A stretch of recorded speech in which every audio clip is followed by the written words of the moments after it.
thinking down.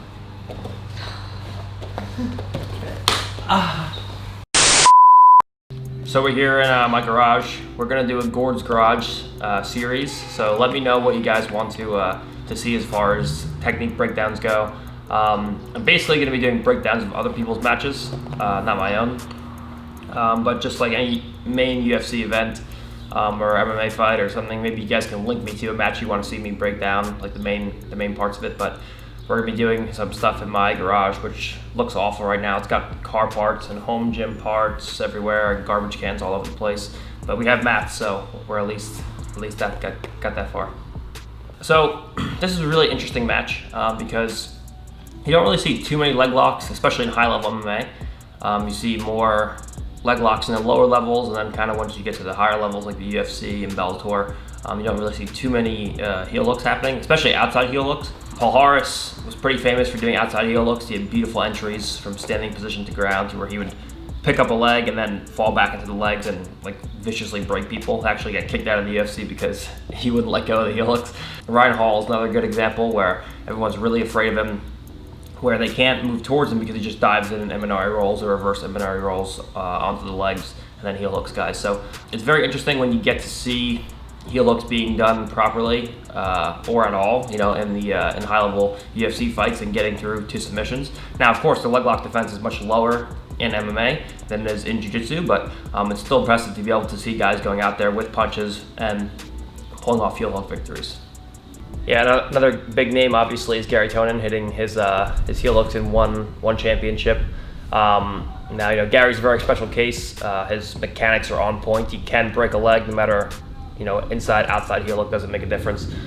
He's a guy who you're never on balance when you're on top of him, so you can never really punch him. If you look at all of Garry's ashigarami entanglements, specifically in MMA, he's constantly off balancing people, and you never really have a chance to hit him.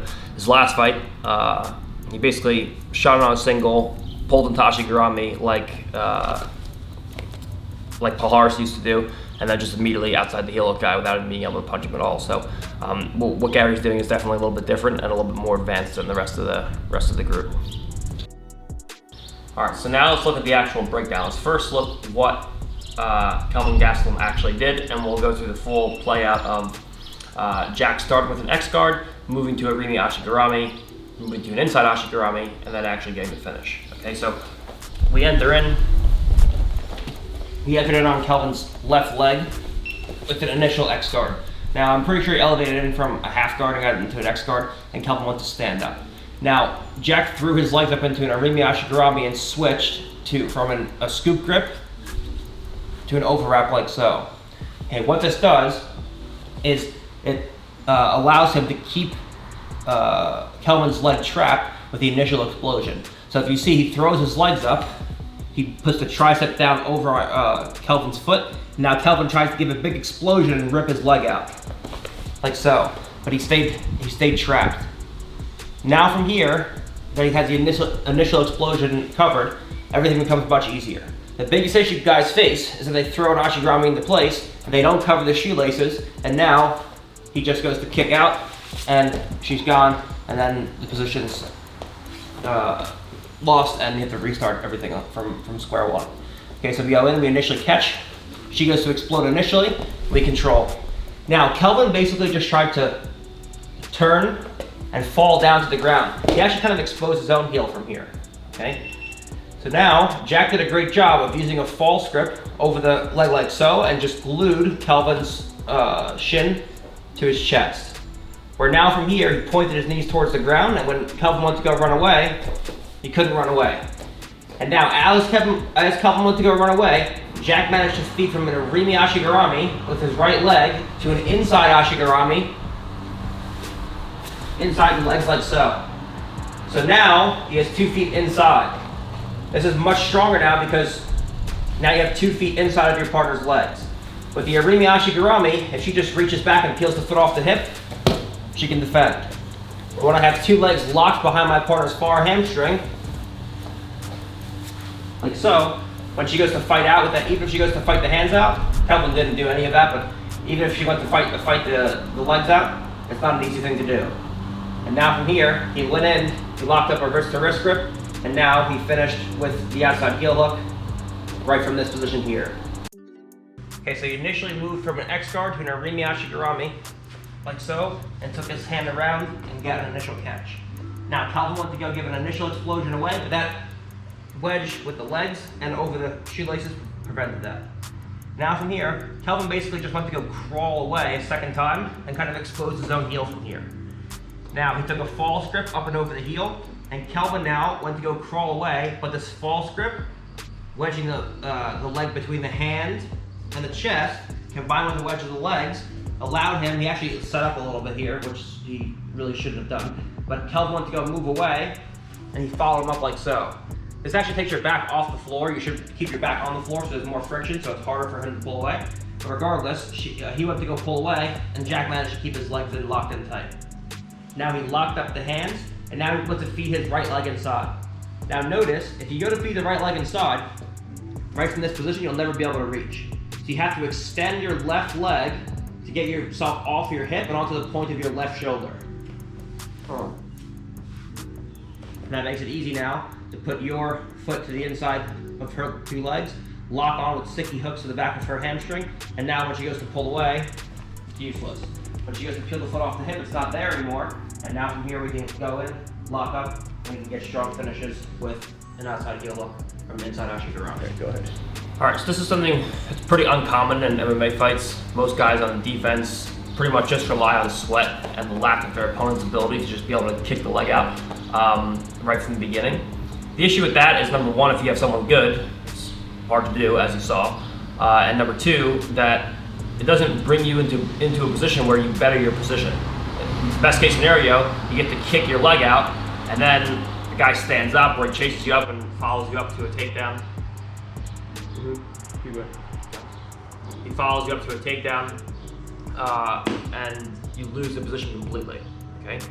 So let's look at what he should be doing from a position where he enters, or Jack entered into a ashigarami from the left leg, in this case, like so, where we can not only disengage the ashigarami, but also go into counterattacks where we have the advantageous position, where we can pass guard or hit him, whatever the case is. So from here, it's actually relatively hard to punch your partner, okay? If she starts off bouncing me in this direction, I can't punch, then I come back and she goes the opposite direction, and I can't punch. So it's hard to punch your partner from here. So instead, a much better option, and falling down and exposing your own heel, is definitely not the right option either. Okay, so from here we want to stay relatively balanced on top of our partner like so. We want to make sure that we don't get knocked backwards in this direction. So we keep our spine bent 90 degrees like so. If I stand with my shoulders over my hips and she knocks me over, she goes to knock me over, I'm going to fall every time. So I have to make sure that I stay with good posture, like so, where I'm bent over the spine. So now when she goes to knock me over, too much of my weight's leaning forwards.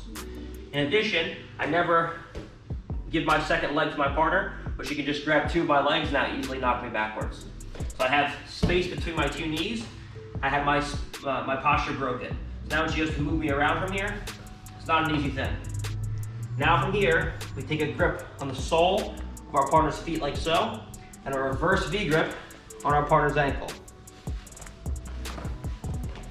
Yeah, let me rotate you guys over. Like this. I face this way. Yeah. Go. Sole like so, reverse V grip. Now from here, we disentangle the leg. When she goes to off balance me, it's not an easy thing anymore because there's no closed wedge around my leg. And now from here, we can push the leg down, hit a back step, and step past our partner's hip line right away. So that now from here, when she goes to move from here, we can either go into passes, leg drags, we can start punching our partner, we can move all the way to north-south. There's a variety of things that you can do here where you went from a defensive cycle right into an offensive cycle, and you can immediately go into the attack. Okay, so she goes into an ashigarami. Instead of trying to punch, you're gonna get off balance. So instead, we don't turn and expose the heel, we stay with the foot on the floor, and right away, we immediately start monitoring the feet. So we go 1, 2 here, or 3, both are good. You can either just peel the foot off like so, or the best grip, go in here. In the heat of the moment, you're gonna just basically get whatever grip you can to peel the foot off. So we come in, we lean the weight to the left foot, and now we backstep past our partner's hip line.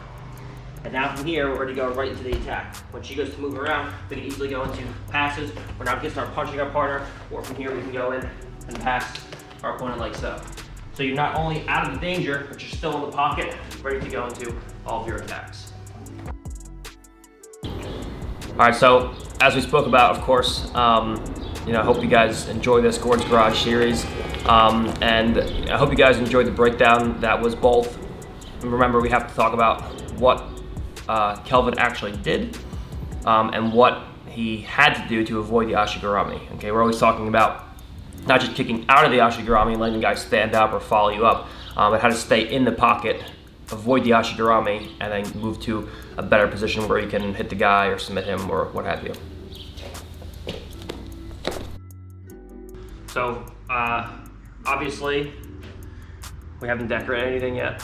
If anybody wants to send me a nice fan art with a Gord's Garage in the background, that'd be great. But we haven't decorated anything yet, so we just put these ADCC trophies and an empty bottle of kombucha for our decorations this show. They'll vary show to show. Sometimes it'll be this, sometimes it'll be, I don't know, empty beer bottles in the background. Sometimes it'll be, I don't know, old mail. The socks on the floor. Yeah, every time it'll be something different. So very nonchalant, just hanging out in the background there. So if anybody wants to send me cool stuff to put on this wall, feel free. Thank you guys for watching.